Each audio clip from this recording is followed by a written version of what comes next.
What if you were the only people left on Earth? How would you feel? How would you survive? These are the questions Noah and his family might have asked themselves as they floated on the endless sea of the Great Flood. Today we explore Genesis 8, 1-22, a passage that contains the story of Noah, the ark, and the end of the flood. Genesis 8 begins with, "But God remembered Noah and all the wild animals and the livestock that were with him in the ark, and he sent a wind over the earth, and he sent a wind over the earth, and the waters receded." God's memory isn't like ours. It's not a question of forgetting and recalling. Here, it signifies God's compassion and care for Noah and his family.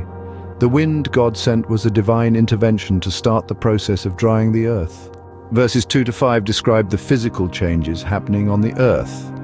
The springs of the deep and the floodgates of heaven had been closed, the rain had stopped falling, and the water receded steadily from the earth. After 150 days, the ark came to rest on the mountains of Ararat. It's interesting to note that the same amount of time is used in the beginning of the flood in Genesis 7:24. It shows us the precision and order in God's actions.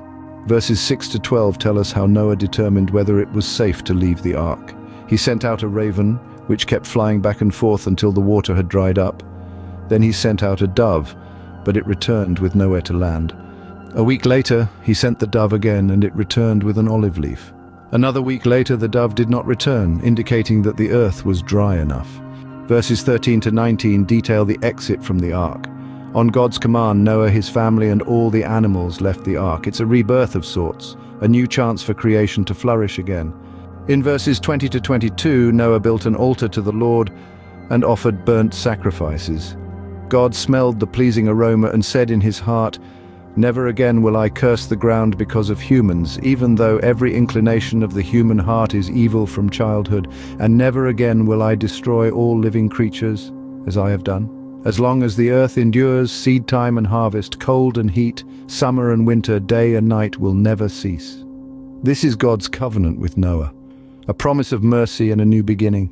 In summary, Genesis 8, 1-22 is a narrative of hope and renewal. It speaks of God's memory as his compassion, the precision of his actions, the patience of Noah, the rebirth of creation, and God's covenant with humanity.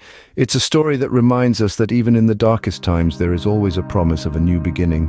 So, if you've found this exploration of Genesis 8, 1-22 enlightening, I invite you to subscribe to this channel. There's a wealth of biblical passages waiting to be discovered and understood. Join us as we journey through the Bible, one verse at a time.